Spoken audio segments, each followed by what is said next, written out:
Let's talk about it. Come on and shout it. I talk, you talk, we talk. Women talk life. It ain't no surprise. Baby, you could see if you would open up your eyes. You won't understand if you can't open up your mind. So let's stop wasting time when women talk live. And welcome to another episode of Women's Talk Live. I'm your girl, April J. I'm SassyScribe. And Kim is working today. She's working today. So she couldn't join us, but she'll be with us next time. So, but we're going to hold it down. Definitely. Yeah. All right. On today's show, we're going to be talking about unlearning for Black and brown women, letting go of always being strong. I think that resonates with a lot of Black women these days and times. So a lot. Yeah, it's a lot. And sadly, it's in every aspect of our lives. It's not only professional, it's personal. Right.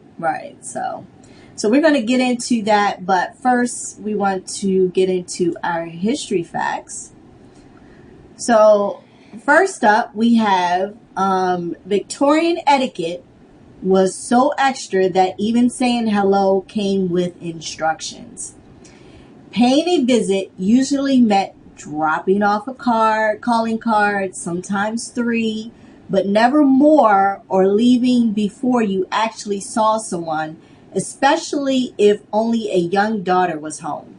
At dinner, you faced a minefield of specialized forks and rules about how quietly you could enjoy your food.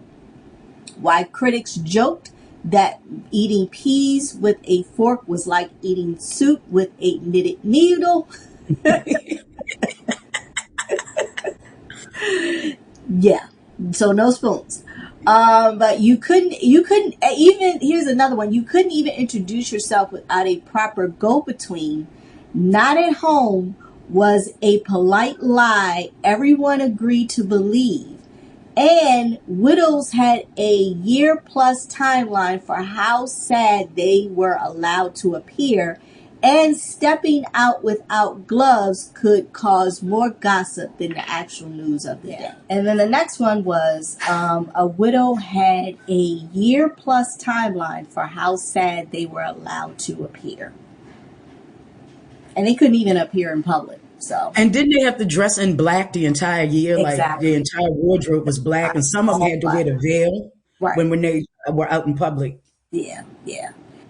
And we have been regulated since the beginning of time. I know. Ain't that crazy?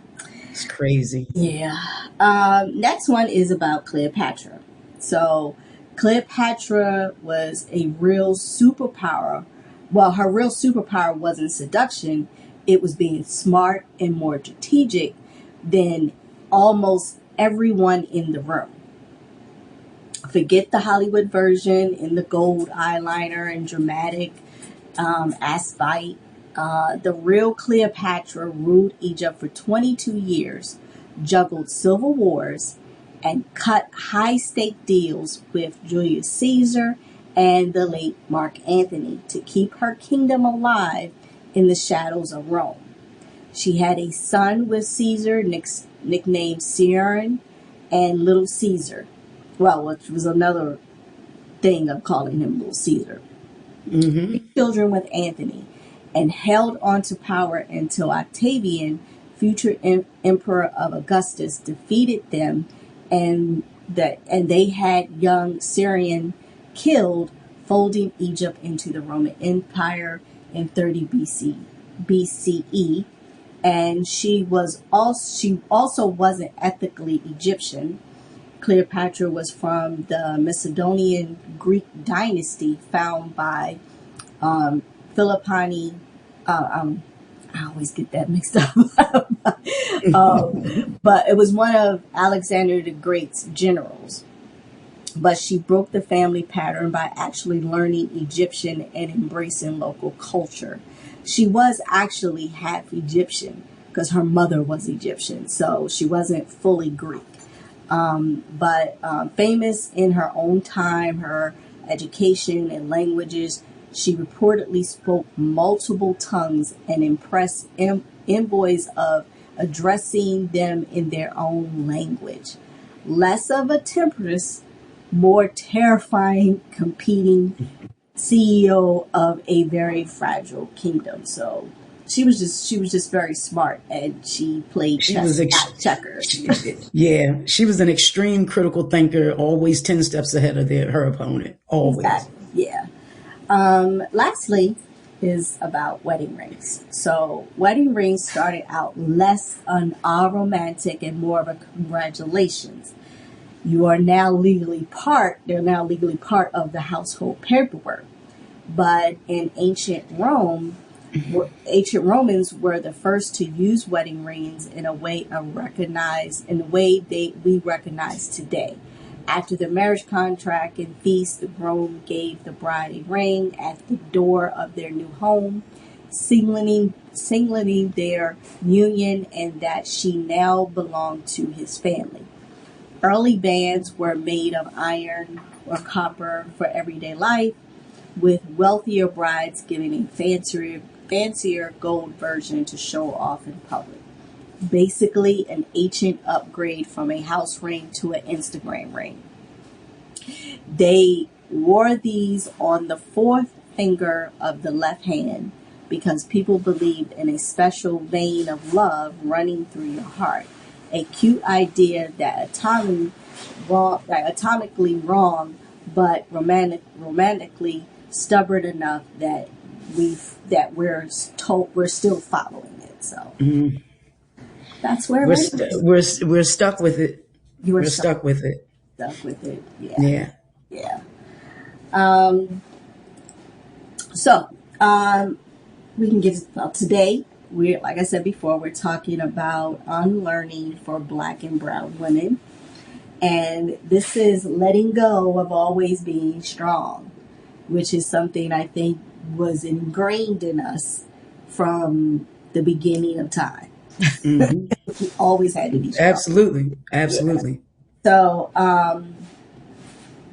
for many of us, being a Black and brown woman has come with this unspoken job description: being strong, being available, being grateful, don't complain, and definitely don't fall apart. Woo, that part. Yeah. And if you do fall apart, you do it quietly where no one can see you. Yep. Been there, done that. What? Right. Just recently did it. Just recently did it in the past couple of weeks. Just completely fell apart. Right. So for this show, women of color who have always felt like the strong one everyone calls on, but no one really checks on. The overachiever who is successful on paper, but exhausted in real life. Yes. The caregiver, the fixer, the translator, the backbone of the family who's secretly wondering who's holding me. Yeah. Something I question all the time. Right. So in this show, we're going to talk honestly and cultural expectation, as we've grown up in our family dynamic, pressures we carry, and success that we're, kind of ingrained in us to achieve. Right. What's defined as success. Yeah. Right. So it's more of just kind of loving ourselves to say, and this was a quote that it didn't come from me, but when I saw it, I was like, oh, this is interesting. But it says, some of what I was taught kept us alive, but it might be keeping me from actually living. I can see that. It's like, as we were reading in our research, it's like rest is a dirty word. Yeah. And our bodies tell us that there was a story, maybe a few months ago, where this young lady posted on her Facebook page that she had been grinding, and she was going to take a nap and never woke up. I think she was maybe between her 30s and 40s, but she was grinding so hard that when she shut down, her body just shut down. And that's sad. Yeah. That is sad. Yeah, I've heard that a lot. I've had someone that I graduated high school with who was a professor at Yale and was working. And I think one day she was complaining she had a headache. She wanted to go home and lay down. And lo and behold, she never woke up, and come to find out she had a brain aneurysm. But she, just never rested. So it was like, yeah. But so what do we mean by unlearning? So let's define what unlearning means. Unlearning is the process of noticing beliefs you were taught by family, culture, church, and media that no longer serves your mental health, and choosing new, healthier beliefs. And that's true. Like, there are a lot of things that you have learned. Like, like I said, I tell folks I've been a PK kid since I was young. So, I grew up in the church. So there was a lot of things that were expected of you growing up that I felt like had a lot of pressure at the time. It was normal. It's not to be worldly. If you're growing up in that environment as a young lady, you comport yourself accordingly, and that's it. Yeah. It was a lot. It was a lot. And another is, it's not betraying your culture. It's updating the rules so you don't lose yourself while trying to honor everyone. Woo-hoo. We as black women, black and brown women, but especially I'm gonna speak on black women. We have been so used to centering everyone else's comfort and joy over our own. And then we're made to feel guilty and selfish for wanting to center ourselves. Right. Ain't that crazy? It's crazy. It's crazy, but it's true. And I see it more in romantic relationships than anything. When women center their man so much that the moment she centers herself, he feels rejected, resentful, and left out. Yeah. Oh yeah. And you have to cover up so much. Yes. And I'm extremely guilty of centering the men in my life. I'm extremely guilty of that. Yeah. And it never works out for me. It never works out for me. So I get it. Trust me, I get it. So another thing is mental health framing. Internalizing beliefs, messaging you heard so often, you have to be strong or don't air family business. Oh, how many times have you heard that? My mother used to say, don't trace tales out of this house. Don't tell anybody what goes on in this house. Right, exactly. I was told that not only by my mother, but I think I still live by it. Oh yeah, I do the same thing. I just got fussed out. What was it last week by a family member for not sharing something, and I'm like, okay, but I'm not used to doing that. Right. But hey, it is what it is. Another one is cognitive dissonance. The mental discomfort when what you truly feel doesn't match what you think you're supposed to feel or do, and wanting rest but feeling guilty for it. Yep. So, yeah, that part. I like this. Maybe you grew up being the one your family called whenever there was drama, bills to be paid, kids to be watched, rides to be given, and you learned I'm available when I fix things. Right. So as an adult, no one feels like you're being selfish or disrespectful. That's the belief we're unlearning. Yes. Ain't that crazy? It's like it's true. I grew up mostly with a single mom. And I saw her constantly working, constantly doing whatever. But she ingrained in me hard work. And she was a military mom. So it was always expected for me to make sure things were done in the house, make sure that, I was up on my education.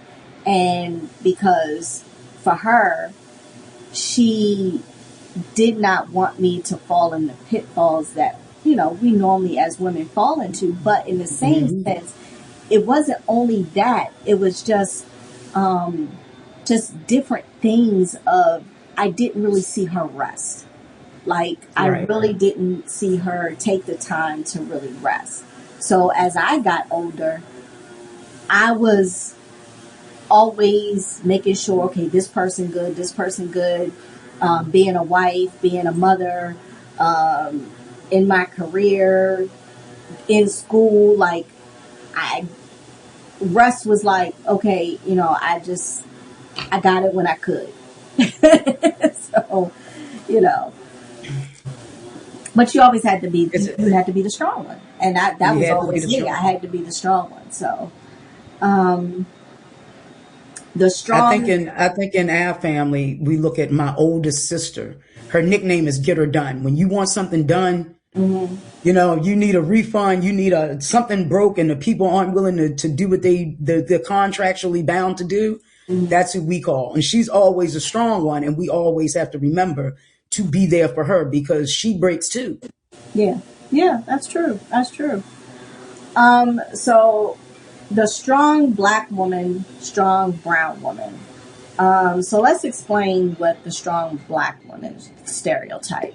The idea that black women must be self-sacrificing, emotionally tough, endlessly resilient, rarely showing vulnerability. Research shows that this expectation leads many black women to neglect their own health and to hide trauma or pain to appear strong. Yeah, I can really resonate with it because it feels like. Go ahead. I'm sorry. I'm saying because there were traumas that I had suffered through when I was a child, and I did not talk about it at all. I didn't say anything. I didn't even tell my mom at the time. I told my aunt, who eventually told my mom. But at that time, I felt like I was protecting my mom because the trauma I suffered under someone else, it was more of, don't you say anything or I'm going to hurt your mother. So for me, I'm like, I got to protect my mom. So I didn't discuss it. I didn't say anything about it. And there was a lot of things that happened in my life that I did not even deal with until I was well an adult and had to end up going to therapy and realizing that I was still internally holding this stuff and not knowing that I was holding this stuff. So I'm sorry. No, go ahead. I think that when you say that you went to therapy, I think that's the other thing and it just not only black women, but in our community, I think black women are more open to going to therapy, but in our community, therapy was going to the church. Yes. And talking to the pastor. Right. And I think there's so many of us black women and especially black men that are completely unhealed from any form of trauma that they can't emotionally be available to anybody. And I think I think I'm a very strong person. And I think that the minute that I allow myself to be vulnerable, I always end up hurt. Yeah. So being vulnerable to me is like not something that I'm really open and willing to do. I want to be, I have been, but it never, being vulnerable never works out for me. Yeah, it's hard. And I get that. And I think that's why I don't trust so easily. Right. Yeah.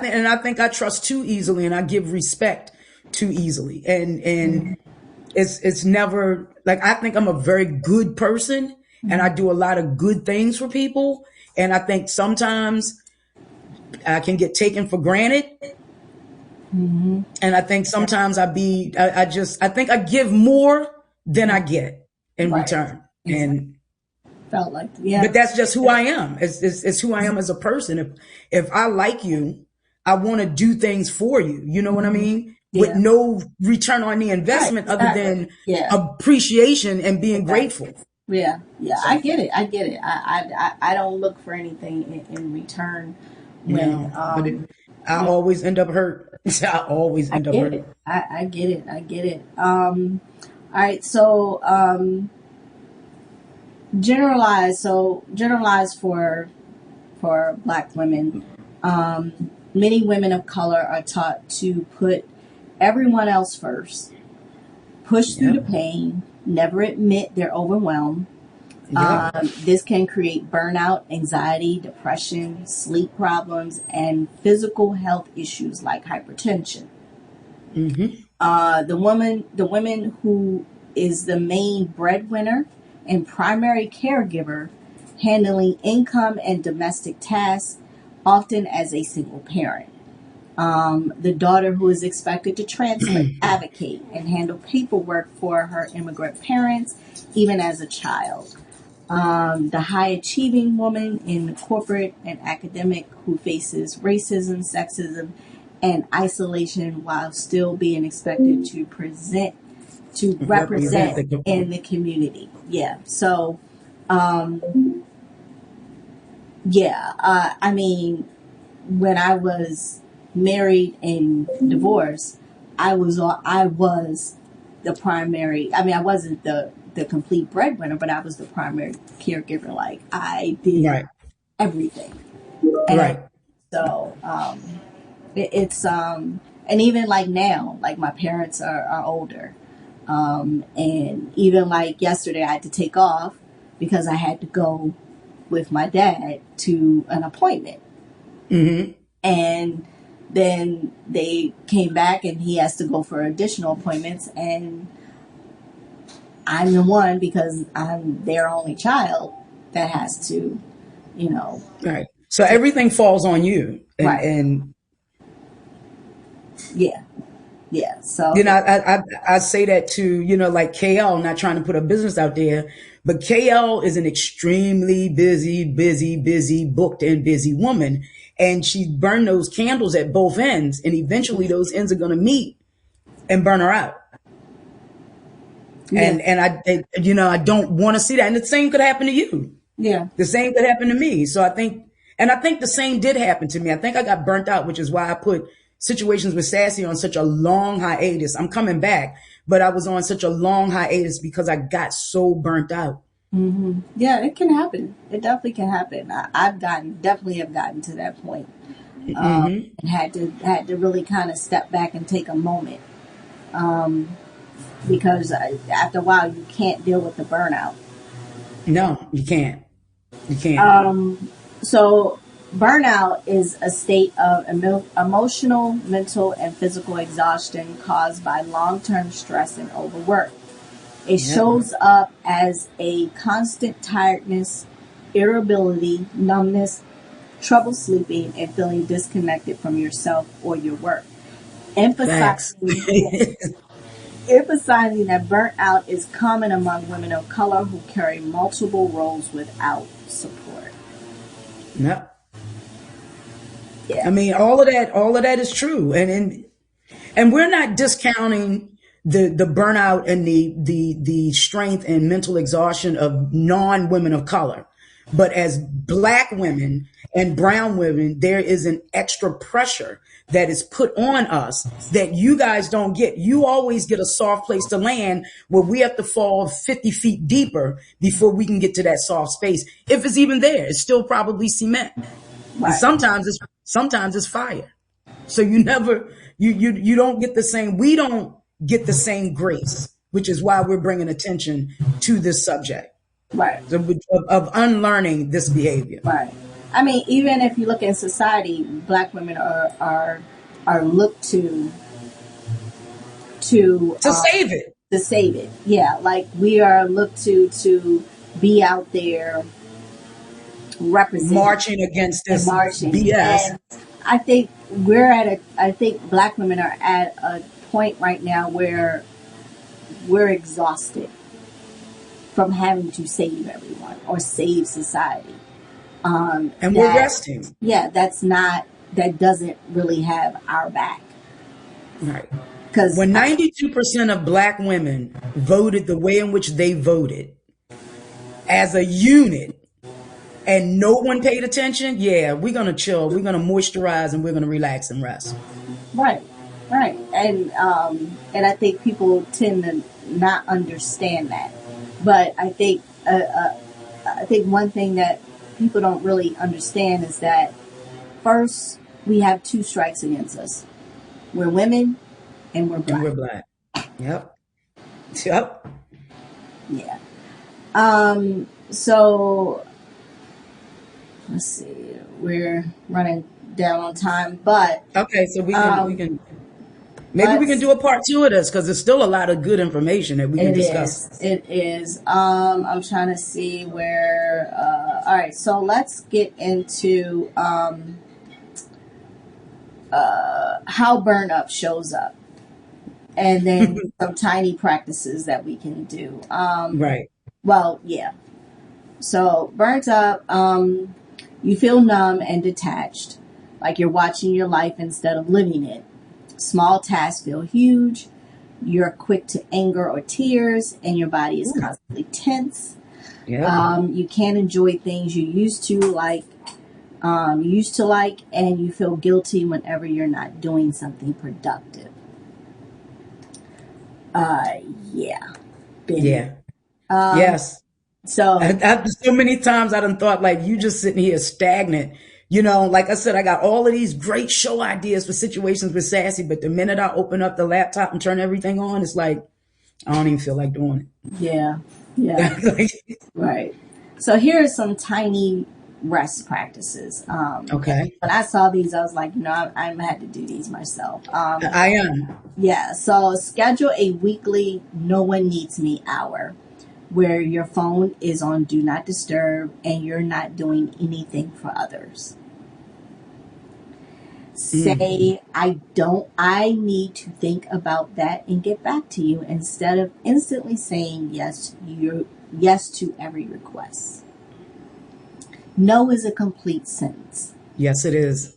Yes. Yes, it is. Yeah.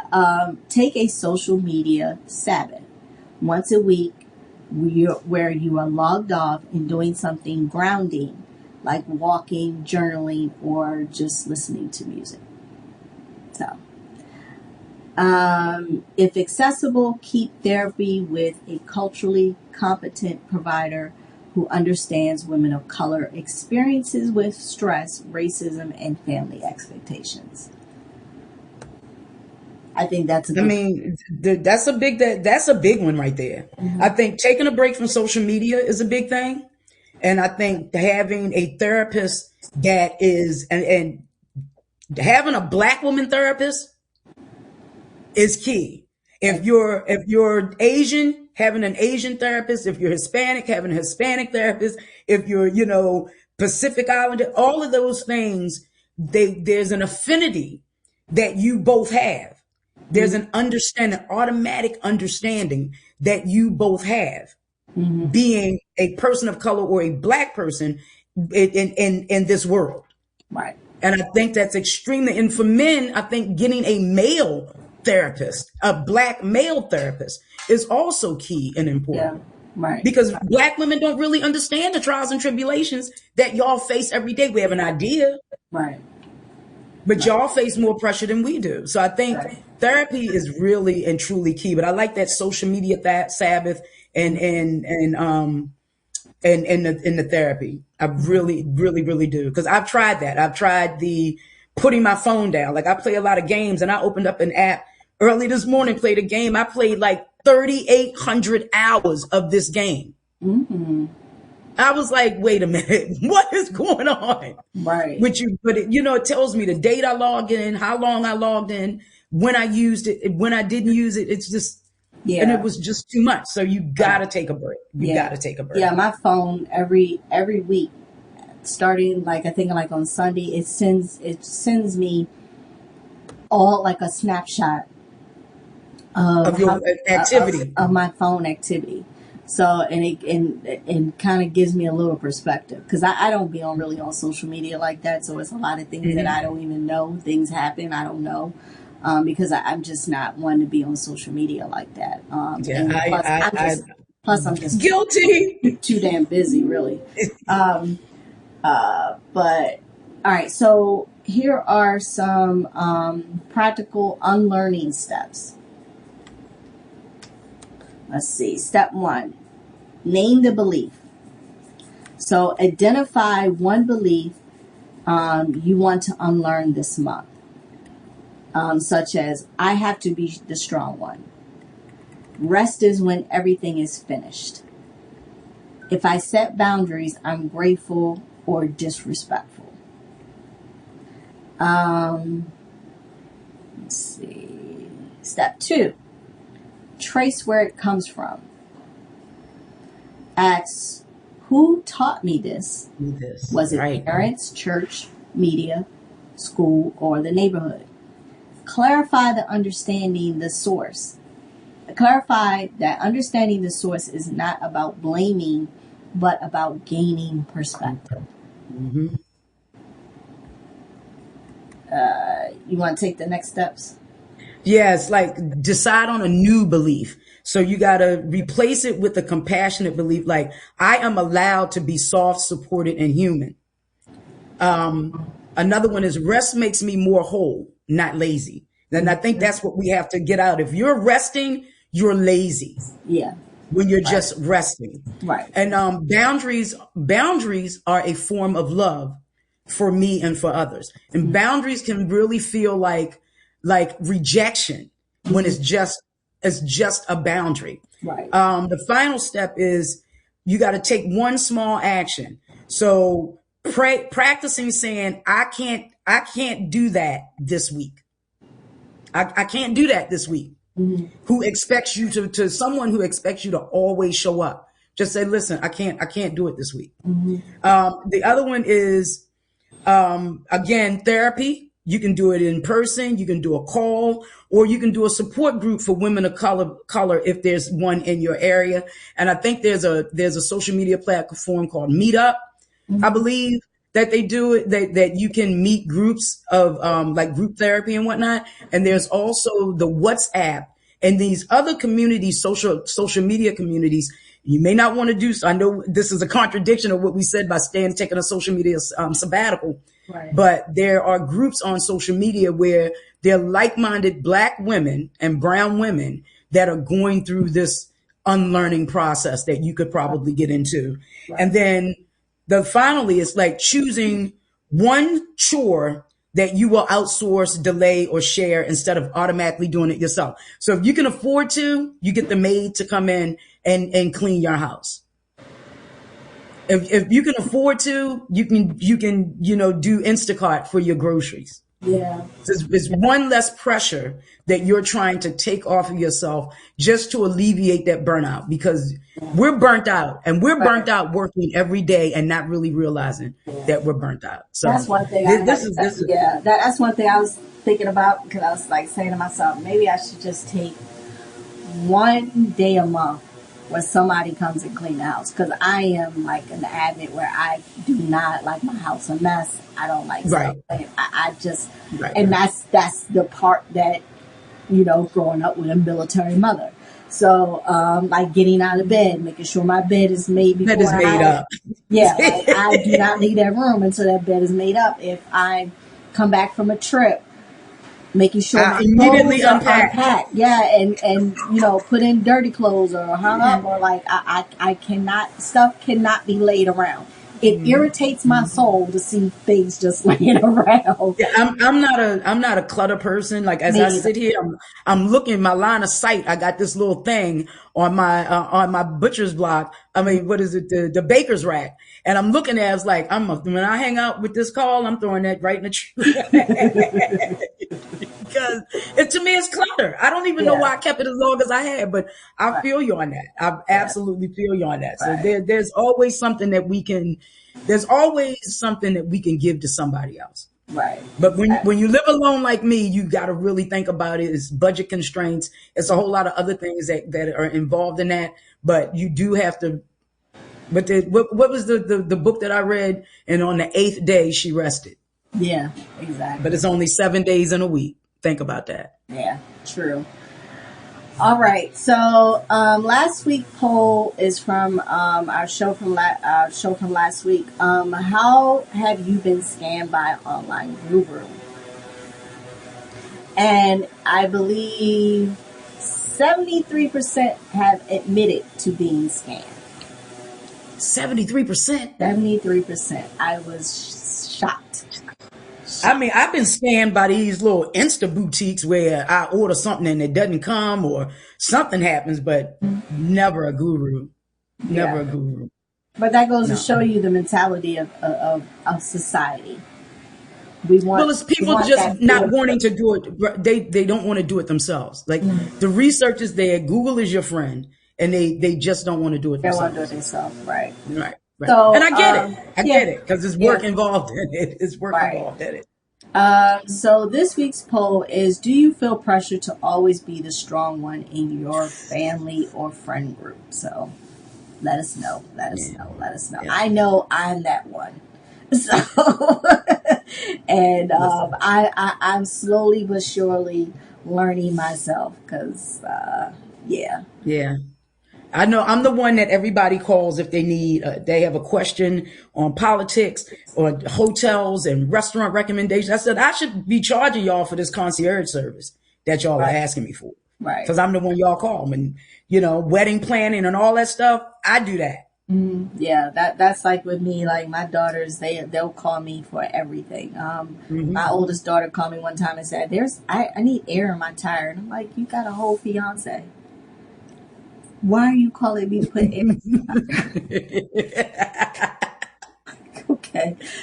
So then it's so funny because I told my dad that. And so my dad is taking on the role of he sets up her car to have an oil change. Okay. So he's kind of taken that role because, and I never said anything he never said anything to me that he was going to do it or whatever. But it kind of was like, oh wow, I was like, that took the pressure off of me. Yeah. But now she's about to have a whole husband. Yeah, I don't think my grandfather is going to give up. I mean, her grandfather's going to give that up. No, he's not. He's not. But at some point, he might have to take the initiative. Not to this, but he may. But, he may. Like that. He may, but my dad's from Louisiana, so he's a stubborn soul. All right, so let's get into our final thought for today. Our final thought for today is: I'm not responsible for what my face does when you start talking. Guilty. And I have an RB. I definitely have an RBF. Definitely have an RBF. Yes, I have to. Yes. I try. You're gonna see everything. I try to maintain, but it don't work out for me. No, not at all. Not at all. Great show. Yes. We're gonna have to take this up. And dive deeper into it. Yeah, definitely. All right, y'all. This is Women's Talk Live with your girl April J. I'm your girl SassyScribe. And from KL, we'll see y'all on the move. We'll see y'all next week. Women talk live.